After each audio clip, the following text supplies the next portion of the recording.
नमस्कार दोस्तों, स्वागत है आपका अपने YouTube channel study with selector में। डेली सेशन चलाते हैं करंट अफेयर का, उसमें आ गए अगले सेशन पे। आज जो हमारा सेशन होगा वो होगा 27 अप्रैल का सेशन। डेली का जो हमारा सेशन होता है उसमें हम आपको 20 ऑब्जेक्टिव टाइप के क्वेश्चन कराते हैं, 5 वन लाइन टाइप के हमारे रिवीजन के करंट के क्वेश्चन होते हैं। एक क्वेश्चन लास्ट वीडियो में आपसे पूछते हैं, उसका आंसर देते हैं। एक क्वेश्चन डेली हम आपसे पूछते हैं। ये हमारा डेली का सेशन होता है। आज का जो नया सेशन होगा वो होगा हमारा 27 अप्रैल का सेशन। तो आज का सेशन शुरू करने से पहले आप लोगों से अपील है, यदि आपने अभी तक हमारे चैनल स्टडी विद सिलेक्टर को सब्सक्राइब नहीं किया तो प्लीज़ सब्सक्राइब कर लें और बेल आइकन जरूर प्रेस करें, सबसे पहले हमारे वीडियो का नोटिफिकेशन आप तक पहुंचता रहे। आपको हमारा वीडियो पसंद आए तो वीडियो को लाइक करें और दोस्तों तक जरूर शेयर करें। चलिए शुरू करते हैं आज का सेशन। देखते हैं पहला क्वेश्चन क्या कह रहा है।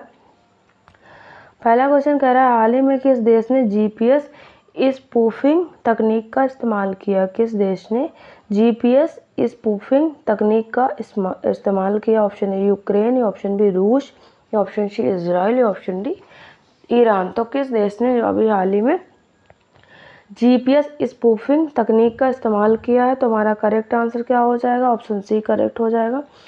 इजराइल ने जो है तेहरान के खिलाफ अभी हाल ही में जीपीएस स्पूफिंग तकनीक का इस्तेमाल किया है। बात कर लें जीपीएस स्पूफिंग तकनीक क्या है, तो जो है किसी भी जो है क्षेत्र में अंतरिक्ष आधारित नेविगेशन सिस्टम जीपीएस द्वारा प्रदान की गई डेटा को खराब करना, खंगालना या जाम करना, और जो प्रतिद्वंदी है उसके सैन्य अभियानों और उसकी मिसाइलों और ड्रोन की सटीकता में बाधा उत्पन्न करना जो है जीपीएस स्पूफिंग होता है, जिसका उपयोग अभी हाल ही में इजराइल ने किया है ईरान के खिलाफ। जिसके आधार पर जो है उसने उसके तकनीकी जो जीपीएस स्पूफिंग है उसका उपयोग करके इजराइल द्वारा तेहरान के जो है रातों रात जो है ग्लोबल पोजीशनिंग जो सिस्टम है उसके नेविगेशन सिग्नलों को जाम कर दिया है। तो करेक्ट आंसर हमारा क्या हो जाएगा? Option C. और ईरान की जो मिसाइल थी उनके लक्ष्य के भ्रमित किया है। तो correct answer option C. Israel की बात कर ले, राजधानी क्या है? यरूशलेम यहाँ की राजधानी है। और मुद्रा क्या है? न्यू शेकेल यहाँ की मुद्रा है। ईरान की राजधानी तेहरान और यहाँ की मुद्रा रियाल है। रूस की राजधानी मास्को और यहाँ की मुद्रा रूबल है। यूक्रेन की राजधानी कीव और यहाँ की मुद्रा क्या है? रिबनिया यहाँ की मुद्रा, यूक्रेनी रिबनिया यहाँ की मुद्रा है। अगला क्वेश्चन कह रहा है, हाल ही में कौन वन हेल्थ पहल के तहत एसओपी पेश करेगा? कौन वन हेल्थ पहल के तहत एसओपी पेश करेगा? Option A Karnataka, option B Kerala, option C Gujarat, या option C D Uttar Pradesh. तो कौन सा राज्य जो है वन हेल्थ पहल के तहत एसओपी पेश करेगा? तो करेक्ट आंसर हमारा ऑप्शन बी हो जाएगा। केरल जो है वन हेल्थ पहल के तहत एसओपी पेश करेगा। बात कर ले तो केरल जो स्वास्थ्य विभाग है उसने अपनी वन हेल्थ पहल के तहत हिस्से के रूप में कम से कम 8 संक्रामक रोगों के जो है प्रकोप की जांच और नियंत्रण के लिए विस्तृत मानक संचालन प्रक्रिया जो है विस्तृत मानक संचालन प्रक्रिया एसओपी पेश करने की घोषणा की है। यह पहली बार है कि भारत में वन हेल्थ प्लेटफॉर्म पर राज्य स्तर पर इस तरह के व्यापक दिशा निर्देश विकसित किए जा रहे हैं। जो एसओपी है उसका लक्ष्य जिलों में जो है प्रारंभिक रोग निगरानी, रोकथाम और नियंत्रण तंत्र स्थापित करना है। बात कर ले तो इसमें कौन कौन सी बीमारियां शामिल हैं? इसमें जो है शामिल है जल जनित रोग जैसे तीव्र डायरिया या हेपेटाइटिस ए और ई, खाद्य जनित संक्रमण, मच्छर जनित बीमारियां जैसे डेंगू, चिकनगुनिया और जीका। अगला है तीव्र एन्फेरेलाइटिस सिंड्रोम या जापानी जो सिंड्रोम होता है, क्यासानूर वन रोग, निपाह वायरस संक्रमण और लेप्टोस्पाइरोसिस जो है ये रोग जो है इसके अंतर्गत शामिल है, और एवियन इन्फ्लुएंजा। तो करेक्ट आंसर ऑप्शन बी हो जाए। अब केरल की बात कर ले, राजधानी क्या है? तिरुवनंतपुरम यहाँ की राजधानी। स्थापना दिवस 1 नवंबर 1956 है। यहाँ के जो गवर्नर हैं आरिफ मोहम्मद खान और यहाँ के सीएम है पिनराई विजयन यहाँ के सीएम है। अगला क्वेश्चन कह रहा है, हाल ही में किसने अपना नया लोगो लॉन्च किया है? किसने अपना अभी हाल ही में नया लोगो लॉन्च किया? ऑप्शन है ISRO, option B DRDO, option C DD News, option D ONGC। तो किसने अभी हाल ही में अपना नया लोगो लॉन्च किया है? तो करेक्ट आंसर क्या हो जाएगा? हमारा करेक्ट आंसर ऑप्शन सी हो जाएगा। DD न्यूज़ ने अभी हाल ही में अपना नया लोगो लॉन्च किया है। तो करेक्ट आंसर ऑप्शन सी हो जाएगा। अगला क्वेश्चन कह रहा है हाल ही में वर्ल्ड इकोनॉमिक फोरम ने किसे 2024 यंग ग्लोबल लीडर के रूप में चुना? किसने वर्ल्ड इकोनॉमिक फोरम ने किसे 2024 यंग ग्लोबल लीडर के रूप में चुना है? Option a Advait Nair, option b Bhaskar Duggal, option c Sudha Murthy, option d Srinivas Swamy. तो किसको अभी हाल ही में यंग ग्लोबल लीडर के रूप में चुना है WEF ने? तो हमारा करेक्ट आंसर ऑप्शन ए हो जाएगा, अद्वैत नायर को चुना है यंग ग्लोबल लीडर के रूप में। तो करेक्ट आंसर ऑप्शन ए हो जाएगा। अगला क्वेश्चन कह रहा है हाल ही में कहाँ 3 नए पुरातात्विक स्थलों की खोज की गई है? कहाँ पर 3 नए पुरातात्विक स्थलों की खोज की गई? Option A Kerala, option B Karnataka, या ऑप्शन सी राजस्थान, या ऑप्शन डी तेलंगाना। तो कहाँ पर 3 नए पुरातात्विक स्थलों की खोज की गई है? तो करेक्ट आंसर हमारा ऑप्शन डी हो जाएगा। तेलंगाना में अभी हाल ही में 3 नए पुरातात्विक स्थलों की खोज की गई है। तो करेक्ट आंसर ऑप्शन डी हो जाएगा। अब तेलंगाना की बात कर ले, राजधानी हैदराबाद और स्थापना दिवस क्या है? 2 जून 2014 इसका स्थापना दिवस। यहाँ के जो गवर्नर है CP राधाकृष्णन, यहाँ के गवर्नर, यहाँ के CM है रेवंत रेड्डी जो है तेलंगाना के CM है।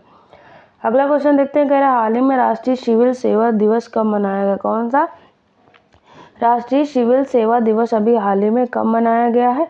Option A 16 April, option B 17 April, option C 21 April, option D 18 April. तो अभी हाल ही में राष्ट्रीय सिविल सेवा दिवस कब मनाया गया है? तो करेक्ट आंसर हमारा ऑप्शन सी हो जाएगा। हाल ही में 21 अप्रैल को राष्ट्रीय सिविल सेवा दिवस मनाया गया है। तो करेक्ट आंसर ऑप्शन सी हो जाएगा। अगला क्वेश्चन देखते हैं, कह रहा है हाल ही में सिंदेश्वर खुर्द खदान अब दुनिया की सबसे बड़ी चांदी उत्पादक खदान बन गई है। किस राज्य में स्थित है? कौन सी खदान? सिंदेश्वर खुर्द खदान जो है दुनिया की सबसे बड़ी चांदी उत्पादक खदान बन गई है। ये किस राज्य में स्थित है? Option A Jharkhand, option B Orissa, option C Karnataka, option D Rajasthan. तो किस राज्य में स्थित है सिंदेश्वर खुर्द खदान जो दुनिया की सबसे बड़ी चांदी उत्पादक खदान बन गई है? तो हमारा करेक्ट आंसर क्या हो जाएगा? ऑप्शन डी राजस्थान में स्थित है ये खदान, सिंदेश्वर खुर्द खदान जो अब दुनिया की सबसे बड़ी चांदी उत्पादक खदान बन गई है। तो करेक्ट आंसर ऑप्शन डी हो जाएगा। अब राजस्थान की बात कर लेते हैं, राजधानी क्या है? राजस्थान की राजधानी जयपुर। राजस्थान की राजधानी जयपुर। स्थापना दिवस 30 मार्च 1949 और यहाँ के जो गवर्नर है कलराज मिश्र और यहाँ के CM है भजन लाल शर्मा जो है यहाँ के CM का नाम है। अगला क्वेश्चन कह रहा है हाल ही में launch India the road to renaissance a vision and agenda नामक पुस्तक किसने लिखी है? कौन से? अभी हाल ही में launch the road to renaissance a vision and agenda नामक पुस्तक किसने लिखी है? Option A S Raman, option B Bhimeshwar Challa, या option C Salman Rushdie, option D Sam Pitroda. तो करेक्ट आंसर क्या हो जाएगा? हमारा करेक्ट आंसर ऑप्शन बी हो जाएगा। भीमेश्वर चल्ला के द्वारा ये पुस्तक लिखी गई है जो अभी हाल ही में लॉन्च की गई, India the road to renaissance a vision and agenda. तो करेक्ट आंसर ऑप्शन बी हो जाएगा। अगला क्वेश्चन कह रहा है हाल ही में IPL में बतौर विकेट कीपर 5000 रन पूरे करने वाले पहले क्रिकेटर कौन बने? IPL में जो है बतौर विकेट कीपर 5000 रन पूरे करने वाले पहले क्रिकेटर कौन बने? Option A KL Rahul, option B Dinesh Karthik, option C Mahendra Singh Dhoni, option D Sanju Samson. तो करेक्ट आंसर क्या होगा? करेक्ट आंसर हमारा ऑप्शन सी हो जाएगा। महेंद्र सिंह धोनी जो है IPL में बतौर विकेट कीपर 5000 रन पूरे करने वाले पहले क्रिकेटर बन गए हैं। महेंद्र सिंह धोनी CSK की तरफ से खेलते हैं। तो करेक्ट आंसर हमारा ऑप्शन सी हो जाएगा। अगला क्वेश्चन कह रहा है हाल ही में 4 दिन वर्क वीक वाला एशिया का पहला देश कौन सा बन गया? 4 दिन वर्क वीक वाला एशिया का पहला देश कौन सा बन गया? Option A France, option B Japan, option C Thailand, option D Singapore. तो कौन सा देश जो है 4 दिन वर्क वीक वाला एशिया का पहला देश बन गया है? तो करेक्ट आंसर हमारा ऑप्शन डी हो जाएगा। सिंगापुर जो है 4 दिन वर्क वीक वाला एशिया का पहला देश बन गया। तो करेक्ट आंसर ऑप्शन डी हो जाएगा। बात कर लें तो 1 दिसंबर 2024 से ये जो है नियम लागू कर दिया जाएगा। 4 दिन वर्क वीक वाला जो नियम है वो 1 दिसंबर 2024 से लागू कर दिया जाए। अभी भी जो है सिंगापुर के 20% जो है कर्मचारी ऐसी कंपनियों में काम करते हैं जो उनको 4 दिन का वीक में जो है 4 दिन का वीक देती है। इसके साथ ही कर्मचारियों को अधिक से अधिक घर से काम करने और मन मुताबिक शिफ्ट में काम करने का भी मौका मिलेगा। महिलाओं व अधिक उम्र के जो कर्मचारी हैं और किसी भी देखभाल कर रहे हैं कर्मचारियों को लंबी छुट्टी और जब चाहे वापस काम पर आने की छूट होगी। तो ये नियम कब से लागू होगा? 1 दिसंबर 2024 से लागू होगा। अब बात कर ले सिंगापुर की। सिंगापुर की राजधानी सिंगापुर ही है और मुद्रा क्या है? सिंगापुरी डॉलर यहाँ की मुद्रा है। थाईलैंड की राजधानी क्या है? बैंकॉक और यहाँ की मुद्रा क्या है? थाई बात यहाँ की मुद्रा है। जापान की राजधानी टोक्यो और यहाँ की मुद्रा येन है। फ्रांस की राजधानी पेरिस और यहाँ की मुद्रा क्या है? यहाँ की मुद्रा यूरो भी यहाँ की मुद्रा है। अगला क्वेश्चन देखते, कह रहा है हाल ही में किसने यूपीआई पर क्रेडिट सेवाएं शुरू करने के लिए एनसीपीआई के साथ समझौता किया? किसने यूपीआई पर क्रेडिट सेवाएं शुरू करने के लिए एनसीपीआई के साथ समझौता किया है? एनसीपीआई मतलब क्या है? National payments corporation of India. National payments corporation of India के साथ समझौता किया है यूपीआई पर क्रेडिट सेवाएं शुरू करने के लिए। ऑप्शन है अमेजॉन पे, ऑप्शन बी फोन पे, ऑप्शन सी गूगल पे, ऑप्शन डी पेटीएम। तो करेक्ट आंसर क्या हो जाएगा हमारा? करेक्ट आंसर ऑप्शन ए हो जाएगा। अमेजॉन पे ने यूपीआई पर क्रेडिट सेवाएं शुरू करने के लिए national payments corporation of India NCPI के साथ अभी हाल ही में समझौता किया है। तो करेक्ट आंसर हमारा ऑप्शन ए हो जाएगा। अगला क्वेश्चन कह रहा है हाल ही में किसने पेमेंट एग्रीगेटर के रूप में आरबीआई से मंजूरी हासिल की है? किसने पेमेंट एग्रीगेटर के रूप में आरबीआई से मंजूरी हासिल की? ऑप्शन है ओला, या ऑप्शन बी क्रेड, या ऑप्शन सी जोमेटो, या ऑप्शन डी उबर। तो किसने पेमेंट एग्रीगेटर के रूप में आरबीआई से मंजूरी हासिल की है? तो करेक्ट आंसर हमारा ऑप्शन बी हो जाएगा, क्रेड। क्रेड ने अभी हाल ही में जो है फिनटेक फर्म क्रेड ने भुगतान एग्रीगेटर के रूप में काम करने के लिए जो है भारतीय रिजर्व बैंक की सैद्धांतिक मंजूरी प्राप्त कर ली है। मतलब ये होने से जो है कंपनियों को ग्राहकों के धन को व्यापारियों तक पहुंचाने और स्थानांतरित करने में मदद मिलती है। तो हमारा करेक्ट आंसर ऑप्शन बी हो जाएगा, क्रेड। फिनटेक फर्म जो है क्रेड को आरबीआई से मंजूरी मिली है। तो करेक्ट आंसर ऑप्शन बी हो जाएगा। अगला क्वेश्चन कह रहा है हाल ही में 6 वर्ष की तक्षवी वाघानी ने किसमें गिनीज वर्ल्ड रिकॉर्ड बनाया? किसने 6 वर्ष की तक्षवी वाघानी ने किसमें गिनीज वर्ल्ड रिकॉर्ड बनाया? ऑप्शन है साइकिलिंग, या ऑप्शन बी स्केटिंग, या ऑप्शन सी स्कीपिंग, या ऑप्शन डी लंबी कूद। तो किसमें 6 वर्ष की जो तक्षवी वाघानी है उन्होंने गिनीज वर्ल्ड रिकॉर्ड बनाया है? तो करेक्ट आंसर हमारा ऑप्शन बी हो जाएगा, स्केटिंग में। जो लोएस्ट लिम्बो स्केटिंग है उसमें जो है उन्होंने गुजरात की जो अहमदाबाद की रहने वाली तक्षवी वाघानी है उन्होंने गिनीज वर्ल्ड रिकॉर्ड बनाया है। तो किस में रिकॉर्ड बनाया है? जो लोएस्ट लिम्बो स्केटिंग है उसमें गिनीज वर्ल्ड रिकॉर्ड अपने नाम किया है।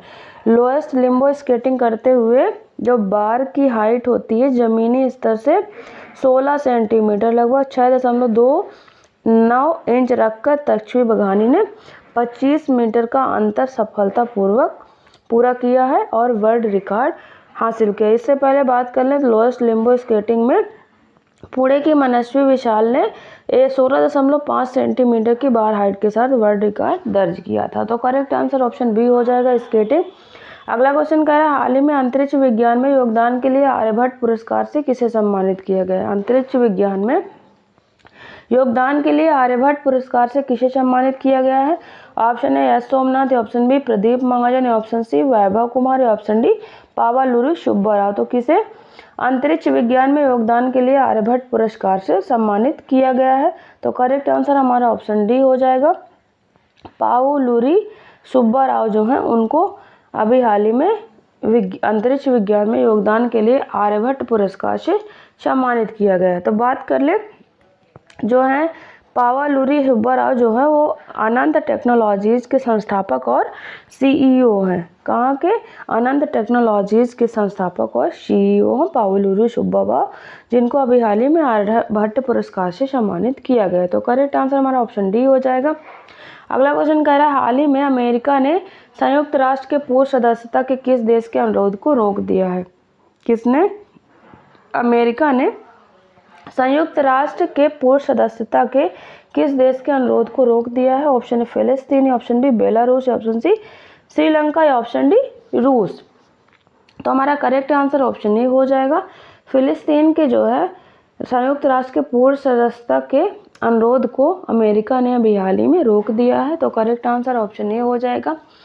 अब फिलिस्तीन की बात कर ले, राजधानी यरूशलेम है और यहाँ की मुद्रा क्या है? इजरायली शेकेल यहाँ की मुद्रा। बेलारूस की राजधानी की बात कर ले, मिन्स्क यहाँ की राजधानी और यहाँ की मुद्रा है बेलारूसी रूबल यहाँ की मुद्रा। श्रीलंका की राजधानी श्री जयवर्धने कोटे और यहाँ की मुद्रा श्रीलंकाई रुपया। रूस की राजधानी मॉस्को और यहाँ की मुद्रा रूबल है।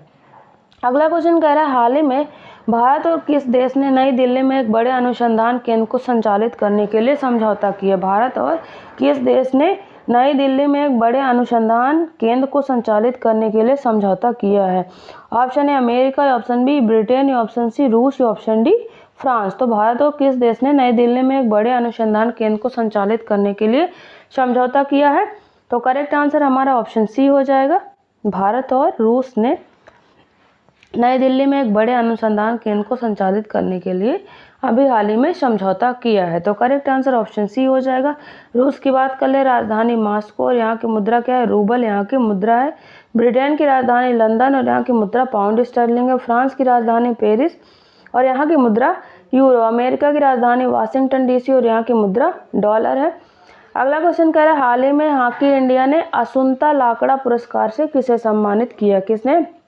हॉकी इंडिया ने असुंता लाकड़ा पुरस्कार से अभी हाल ही में किसे सम्मानित किया? Option a Salima Tete, option b PR जेस, ऑप्शन सी दीपिका शारिंग, या ऑप्शन डी हार्दिक सिंह। तो किसे अभी हाल ही में हॉकी इंडिया ने असुंता लाकड़ा पुरस्कार से सम्मानित किया है? तो करेक्ट आंसर हमारा ऑप्शन सी हो जाएगा। दीपिका शारिंग जो है उनको अभी हाल ही में असुंता लाकड़ा पुरस्कार से सम्मानित किया गया। तो करेक्ट आंसर हमारा ऑप्शन सी हो जाएगा। अगला क्वेश्चन कह रहा है हाल ही में इसरो प्रमुख ने कहाँ अंतरिक्ष सुरक्षा के लिए दिगंतरा मुख्यालय खोला है? किसने? इसरो प्रमुख जो एस सोमनाथ हैं उन्होंने अंतरिक्ष सुरक्षा के लिए कहाँ पर दिगंतरा मुख्यालय खोला है? Option A Jaipur, option B Hyderabad, option C Bengaluru, या ऑप्शन डी मुंबई। तो हमारा करेक्ट आंसर क्या हो जाएगा? करेक्ट आंसर हमारा ऑप्शन सी हो जाएगा। बेंगलुरु में अभी हाल ही में जो इसरो प्रमुख एस सोमनाथ हैं उन्होंने अंतरिक्ष सुरक्षा के लिए दिगंतरा मुख्यालय खोला है। तो करेक्ट आंसर हमारा ऑप्शन सी हो जाएगा, कर्नाटक की राजधानी बेंगलुरु। अगला क्वेश्चन कह रहा है हाल ही में खेलो इंडिया एनटीपीसी राष्ट्रीय रैंकिंग तीरंदाजी प्रतियोगिता में शीतल देवी ने कौन सा पदक जीता है? किसमें? खेलो इंडिया एनटीपीसी राष्ट्रीय रैंकिंग तीरंदाजी प्रतियोगिता में शीतल देवी ने कौन सा पदक जीता है? ऑप्शन ए कांस्य पदक, या ऑप्शन बी स्वर्ण पदक, या ऑप्शन सी रजत पदक, या ऑप्शन डी इनमें से कोई नहीं। तो करेक्ट आंसर क्या हो जाएगा? ऑप्शन सी हमारा करेक्ट हो जाएगा, रजत पदक। जो खेलो इंडिया एनटीपीसी राष्ट्रीय रैंकिंग तीरंदाजी प्रतियोगिता में शीतल देवी ने अभी हाल ही में रजत पदक जीता है। तो करेक्ट आंसर हमारा ऑप्शन सी हो जाएगा। एनटीपीसी की फुल फॉर्म की बात कर ले, नेशनल थर्मल पावर कॉरपोरेशन इसका फुल फॉर्म है। तो करेक्ट आंसर ऑप्शन सी हो जाएगा। अगला क्वेश्चन कह रहा है हाल ही में आर्टेमिस समझौते में शामिल होने वाला 38वां देश कौन सा बन गया? किसमें? आर्टेमिस समझौते में शामिल होने वाला 38वां देश कौन सा बन गया? Option A Denmark, option B Britain, option C Japan, option D Sweden. तो कौन सा देश जो है आर्टेमिस समझौते में शामिल होने वाला 38वां देश बन गया है? करेक्ट आंसर हमारा ऑप्शन डी हो जाएगा, स्वीडन। स्वीडन जो है आर्टेमिस समझौते में शामिल होने वाला 38वां देश बन गया है। और स्लोवेनिया जो है वो 39वां देश बन गया है। आर्टेमिस समझौते में शामिल होने वाला 38वां देश स्वीडन है और 39वां देश जो है स्लोवेनिया बन गया है।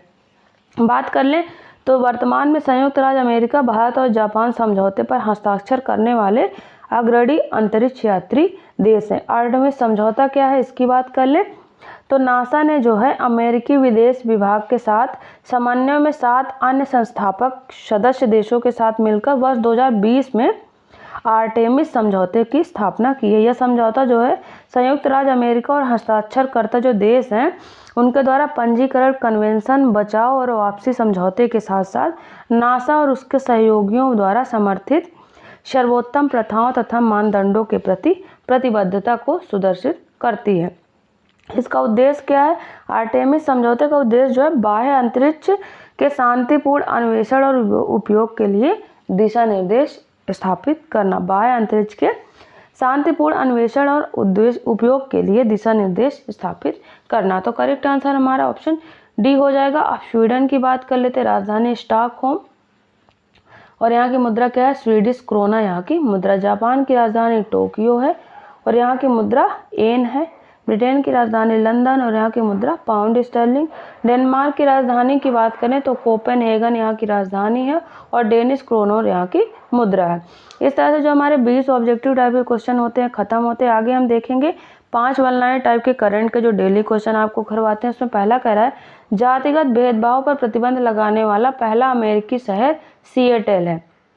तो इसमें जातिगत भेदभाव पर प्रतिबंध लगाने वाला पहला अमेरिकी शहर सिएटल है।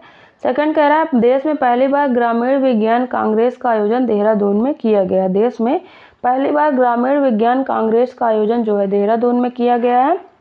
थर्ड कह रहा है नोएडा के साथ ही उत्तर प्रदेश के गोरखपुर में रीजनल फिल्म सिटी स्थापित की जाएगी। कहाँ? नोएडा के साथ ही उत्तर प्रदेश के गोरखपुर में रीजनल फिल्म सिटी स्थापित की जाएगी। चौथा कह रहा है पहली बार उत्तर प्रदेश में ट्रांसजेंडर प्राइड वॉक का आयोजन किया गया। कहाँ? उत्तर प्रदेश में ट्रांसजेंडर प्राइड वॉक का पहली बार आयोजन किया गया है। लास्ट पॉइंटर का है पटना नगर निकाय ने कैश फॉर वेस्ट योजना को शुरू किया। किसने? पटना नगर निगम निकाय ने कैश फॉर वेस्ट योजना की शुरुआत की है। इस तरह जो हमारे 5 वन लाइन टाइप के रिवीजन के क्वेश्चन होते हैं करंट के खत्म होते हैं। आगे देखेंगे लास्ट वीडियो में जो आपसे क्वेश्चन पूछे थे उसका आंसर। क्वेश्चन कह रहा है हाल ही में डीआरडीओ द्वारा स्थापित भारतीय नौसेना के लिए मूल्यांकन केंद्र स्पेस का उद्घाटन कहां पर किया गया है? डीआरडीओ द्वारा स्थापित भारतीय नौसेना के लिए मूल्यांकन केंद्र स्पेस का उद्घाटन कहां किया गया? तो इसका आंसर क्या हो जाएगा? इडुक्की में किया गया है। अब डेली की तरह एक क्वेश्चन जो आपसे पूछते हैं जिसका आंसर आपको हमें कमेंट बॉक्स में देना होता है। क्वेश्चन कह रहा है हाल ही में किस पेमेंट बैंक ने एनसीएमसी सक्षम डेबिट और प्रीपेड कार्ड लॉन्च किया है? Option A UCO bank, option B India post payment bank, option C Fino payment bank, option D Airtel payment bank. तो इसका आंसर आप हमें कमेंट बॉक्स में जरूर दें। इस तरह से जो हमारा डेली का सेशन होता है वो खत्म होता है और डिस्क्रिप्शन में हमारे टेलीग्राम चैनल का लिंक दिया है, वहाँ से आप हमारे टेलीग्राम चैनल को जरूर ज्वाइन करें। वहाँ पे आपको डेली जो पीडीएफ है हम सेशन चलाते हैं उसकी पीडीएफ एकदम फ्री में अवेलेबल रहेगी और लास्ट में सारे क्वेश्चन के आंसर रहते हैं जिससे आपको रिवीजन में आसानी होगी। तो आप हमारे टेलीग्राम चैनल के साथ जरूर जुड़ें। और जाने से पहले आप लोगों से अपील है यदि आपने अभी तक हमारे चैनल स्टडी विद सेक्टर को सब्सक्राइब नहीं किया तो प्लीज़ सब्सक्राइब कर लें और बेल आइकन जरूर प्रेस करें जिससे सबसे पहले हमारे वीडियो का नोटिफिकेशन आप तक पहुँचता रहे। आपको हमारा वीडियो पसंद आए तो वीडियो को लाइक करें, अपने दोस्तों तक जरूर शेयर करें। चलिए मिलते हैं आपसे नेक्स्ट वीडियो में, तब तक के लिए थैंक यू।